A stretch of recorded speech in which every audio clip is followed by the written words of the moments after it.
Hello people, hope whoever is watching is having a good one. My name is Krauser and this is my Ninja Gaiden Sigma boss ranking video. I know I'm pretty late to the party, but can you blame me? Team Ninja decided to make a PC port without having mouse and keyboard support. I know a lot of people don't like playing on mouse and key, but I and some other strange individuals like me do. Anyways, without further ado, let's just get to ranking all the Ninja Gaiden Sigma bosses from worst to best, starting from number 20, Gamoth. Holy fuck, I hate this dude with a passion. Of course, this guy is a Sigma edition, like that edition did anything good for this game. They included this boss. Before I have a mental breakdown just talking about this piece of shit, I'll keep this short. This guy mainly has two attacks. One is bam bam bam bam bam his fucking guns, and another is a 3-piece combo which he does like every single time. That's it. This guy is basically zero variation. You have to get in close while blocking and dodging his gunfire, and then dodge his entire 3-piece combo, and if you are unable to hit this guy after you dodge his combo, you're fucked. Your timing is gone and then he shoots the shit out of you even afterwards. So this fight is just bunch of bullshit. It does not bring anything new to the game, it has zero story significance, and also I fucking hate this guy's character, he's a creep.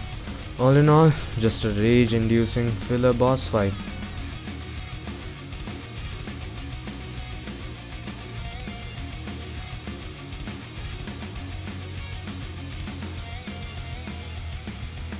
Number 19, this tentacular abomination. This fight isn't even half as terrifying as the part before it, because before fighting this boss fight, you have to go through ninjas, motorcycle dudes, and some new fiend demons. But beating him is pretty easy. I'm kinda ashamed that I died to this dude one time, but that was just because of the fear of doing the entire thing over again. After that, I figured out the only way to beat this dude would be by using the flying swallow, and I was pretty surprised because it turned out to be very easy. You just have to dig out the two tentacles on this guy and then just go hams on him with the ultimate. In the end, just a very easy forgettable boss fight. But at least in the final cutscene, I like to imagine that tentacle pond came off from this fuckfest. Number 18, the Samurai on Fire. Now the first thing that comes to my mind while talking about this boss is that I wasn't really fighting this boss fight, I was fighting the two magicians who can teleport and shoot fireballs at you, and also they are respawning, which means that you can kill them how many times you want, but they will just keep on coming back. Now I know that this fight would be too easy if these two guys weren't there all the time, but these guys are such a crucial part in this fight that they take focus away from the boss. Basically, this boss is a buff version of the enemies that you fought on your way here. In the end, I just decided to sit here in a corner, block his first attack and then slash him 3 times, and just kept on repeating the cycle. It wasn't really a fun boss because I had to cheese him, especially because of those two magicians, but at the same time I think that if you are skilled enough, you can handle him without cheesing him. Also, you know that this guy is a filler boss when he just disappears after you kill him, like shit. That's it. Number 17, Fiend Murai. This fight looks easier than becoming a deadbeat father after mistakenly impregnating someone compared to the BS platforming session before him. This fight would have been like 100 times better if they just put a save point right before it. Like I died 30 times to that platforming session before I finally got to him and then died again. Like I had to go through the entire Holy Vigor Emperor boss fight without taking a single bit of damage just to be able to fight this dude and kill him in one go, because I could not imagine going through that platform in BS over and over again until I beat this dude, like which would take 10 tries or something with the amount of supplies I had before. So yeah, that's it. I can't really rank this boss fight any higher because I didn't really fight him, I just basically wrecked him with Ninpo and a lot of elixir. So yeah, that's it.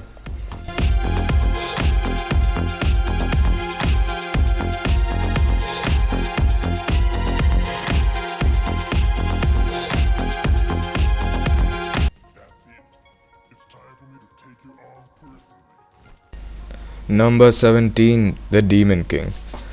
Best voice actor by far. Kinda disappointed they didn't keep him for part 2. Still, a disappointing fight. It felt more like I was fighting his minions rather than him. You have to fight two bosses and lesser enemies before you even have a chance to fight him. This fight felt like fighting Alma, but not as good. Really, I just wanted to take out my frustration on this dude because of how many trips I had to make tower and back, but now it just basically got more frustrating. A very mediocre boss just made worse by bullshit adversaries.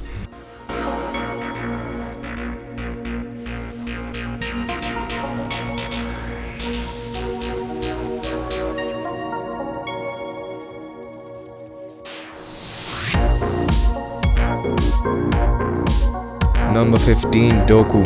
It's like Doku, but shittier. This guy's range is ridiculous. He can hit me to the entire fucking arena with no problems.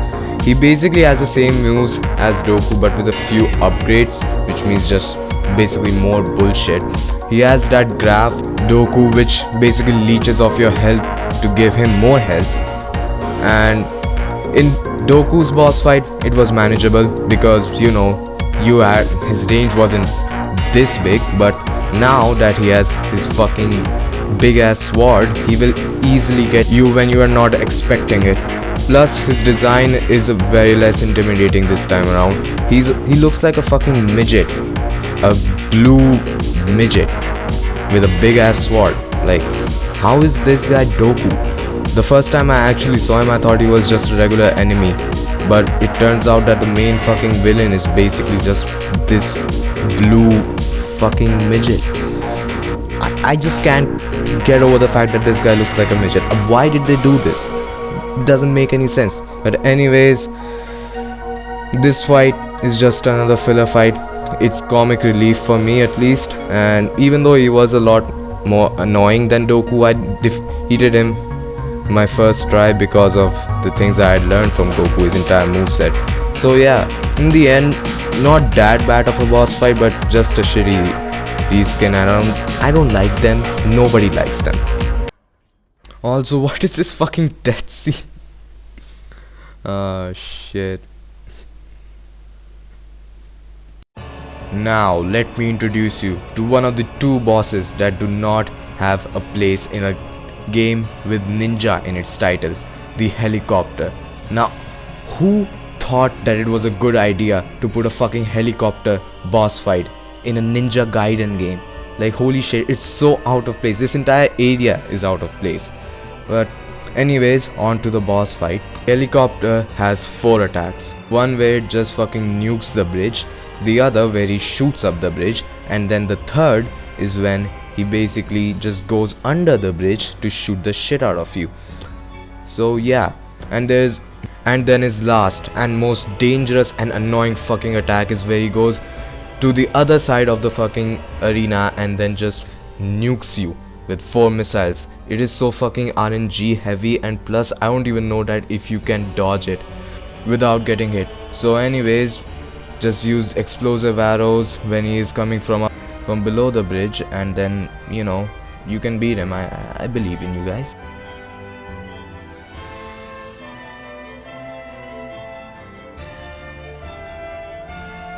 Number 13, the 2 tanks. The other boss fight that doesn't belong in this game are the 2 tanks, and I have no idea why they have put 2 tanks in, because 1 is enough. Like, what the fuck?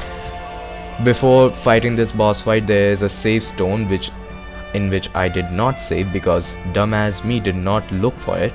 So I did not expect there to be a boss fight. I was more expecting a save point, but I did defeat the tank my first try. But then the other tank comes around and then he fucking shreds me, and it's bullshit, but I had to deal with it.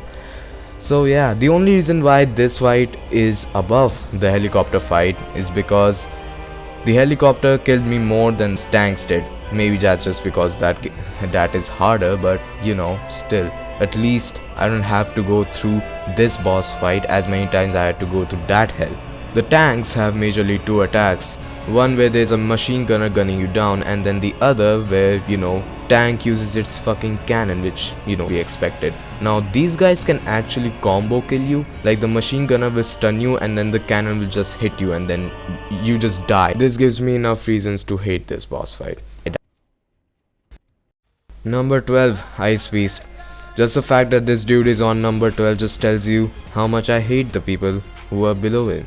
The boss itself is just meh, mediocre. He's too easy, he has a limited move set, and all in all he's just a very throwaway fight that they just put in the middle of the game. The devil really just uses this dude as one of his boss fights, just tells you that he's a throwaway boss. Number 11, Fireworms. This boss fight is not bad. The only reason why it's on number 11 is because this is literally the third fucking fight we have with the worms. Anyways, this is the only fight that I believe is better in the Sigma version rather than in the black version, because it's different. It has all these holes from which the fireworms come out from, and you have to strategically time your moves with the great sword. And yes, one of my favorite parts about this boss fight, the entire fireworm saga, is just the fact that all of them can be easily defeated using the great sword. And seriously, this is the only time when the game encourages you to use anything except the ninja blade. So yeah, I like that little thing, a little detail. The game forcing me to step out of my safe zone, so yeah, I like that. Starting off the top 10, we have the Holy Vigor Emperor. The phase 1 had really unique mechanics and ideas, but it was executed poorly. You can just get through the entire phase 1 by just using Ninpo, which is not what I'm doing in this footage, but when I fought this dude again, I did it.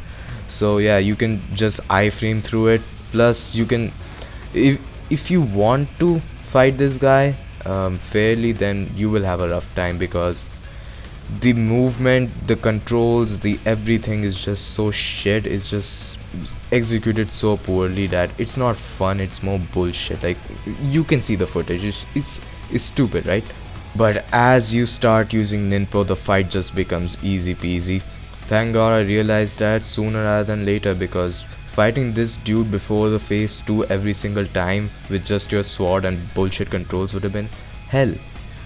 In phase 2, you can also just Ninpo your way out of here, or you can fight him like a man by using bows and arrows. Yeah, that doesn't make sense, but whatever. Anyways, this dude has like one attack where he sends all his skulls flying at you, and then he sends his big skull to you, which just grabs you and then eats you out. So yeah, not in a sexy way. So what you have to do is that you use the bows to take out the skulls and then get the meat inside, and that's how you damage him.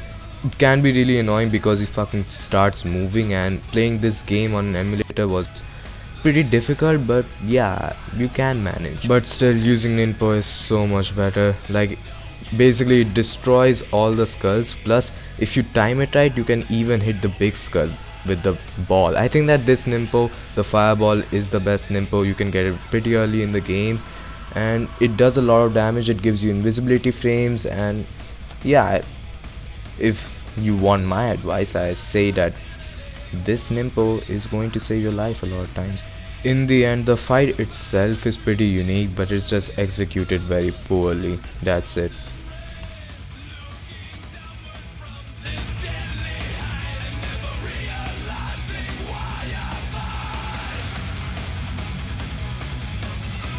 Number 9, Dynamo. This boss is pretty projectile heavy, which keeps the fight going all the time, which is nice. But that just means that he does not have that many moves in his arsenal. Basically, the strat is to get in, block or attack, and then dodge the grab and hit him in the ass a couple times. Sounds easy enough? Too easy, at least so I thought. But it turns out to be much harder to execute than I had anticipated. I almost beat him on my second try, but let him kill me because I lost a lot of items. So yeah, then it took me 5 more attempts to put him down. All in all, just don't underestimate this sexy devil. Number 8, the Fire Dragon. My favorite part about this fight is the arena. If you stay low, you get butt fucked and have to fight a very boring boss fight. But if you go on the floor above, You can use the great sword to do a lot of damage to the dragon. In the end, he does have a variety of attacks and a pretty cool design. All in all, it's a decent fight. The only really shitty part is this fucking grab. Number 7, the two worms. The only reason why this worm fight is above the fire worms is because you're fighting the worms for the first time. Well, not the first time, but you know, at least the first time where I realized that you have to use the great sword to do a lot of damage. Anyways, this fight can be really satisfying once you know what to do. But the only really shitty part about this fight is that the arena is just too small. Like seriously, for these two worms who continuously attack you, it's just not the right arena for this fight. Anyways, a really cool and satisfying fight. Not a lot to say, it's just, you know, an above average fight, just not annoying but not that amazing. Number 6, Jurassic Park. My favorite part about this fight is that all the limbs of this dinosaur is used. So you know how he's gonna attack and which part will he use. For example, when he's on his front legs, he'll use his hands and his mouth and also shoot his cocks at you.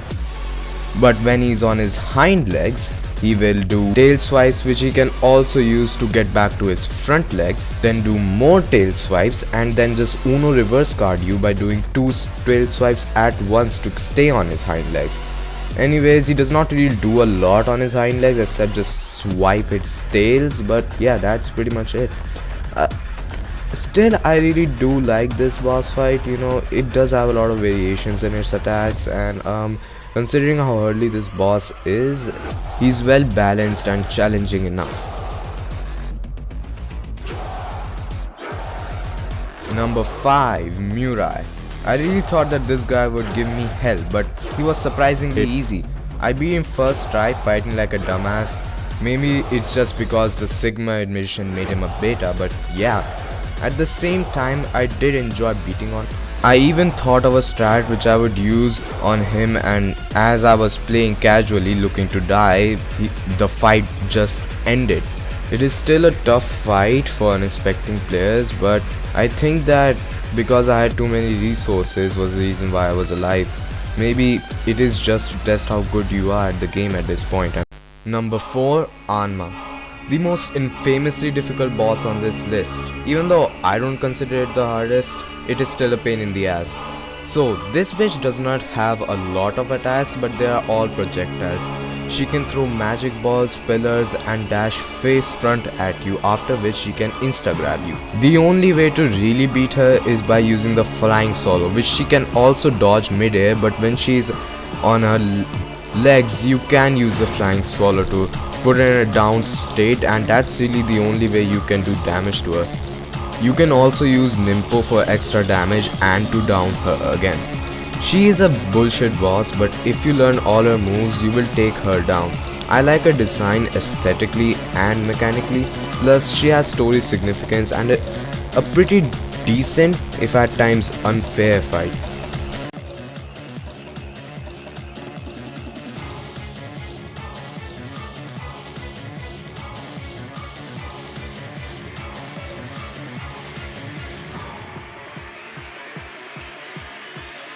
Number 3, Awakened Alma. I like this version of Alma more than her first fight because you know you are much more experienced at this point in the game, and plus you also have the experience of fighting her once before. Plus the theme that you are hearing right now is actually Awakened Alma's theme, which is easily the best theme in the game and the second best theme in the entire series in my opinion. She has some new moves added to her arsenal to keep you at your toes.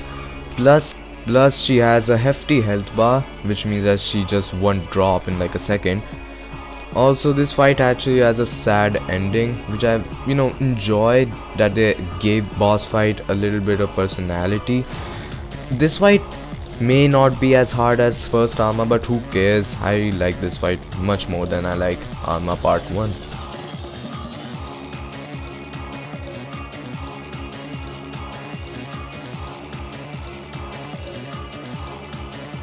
Number 2, Pazu. Easily the most underrated fight in this game, or maybe even the entire series. Pazu is also a very underrated name. Like, it's pretty cool to say Pazu all the time. Now you can fight Pazu head on like a Sigma, or you can be a Beta and use Flying Swallow all the time. Even though I would have used Flying Swallow if I knew that he was perceptible to it, but I still fought him head on and it was a pretty decent fight. I really liked it. He had a cool design, a lot of variation in his attacks, and fair for the most part. Plus the build up was nice, the arena was also super cool, plus they actually made use of it in this one attack, when you can just hide below the pillar that he's standing on and firing his laser beam in. But if you do that twice, he will actually wing flap you. So yeah, the only thing I don't like about Pazu is his fucking wing attack. Like seriously, it gets me 90% of the times, and seriously most of the times it's my fault, but you know, how am I supposed to fucking have godlike reflexes to dodge this thing every single time? But anyway, still a pretty decent fight, and you know, I had a lot of fun fighting this dude. Plus I really like the way that Ryu executes this dude. You know, Ryu is pretty cool in his own way, like Kratos and Dante, in a way that he doesn't really talk that much but gets the job done. Number 1, Doku. Finally, a duel between men with honor. This is what I was waiting for. Hope there were more bosses like this. Fairly difficult, telegraphed moves, a lot of windows, and satisfying to fight and beat. Feels like you really earned this victory. Because this fight doesn't have RNG bullshit like a lot of other fights do. I think my favorite part about Doku is that he just doesn't do anything special, but he does everything well. Unlike Spirit Doku, he does not have any bullshit ranged attacks or anything. Plus, the only really dislike I have about this fight is his grab, in which he grabs you and then sucks off your soul. But this time around it is telegraphed well enough so that you know that it's coming and you can dodge it. Anyways, that ends my ranking for today. It was very difficult to make this video, so if you could give this video a like, it would be really appreciated. Plus I am looking to do more of these Ninja Gaiden boss videos, maybe the entire trilogy, who knows. Anyways, goodbye guys, have a good one.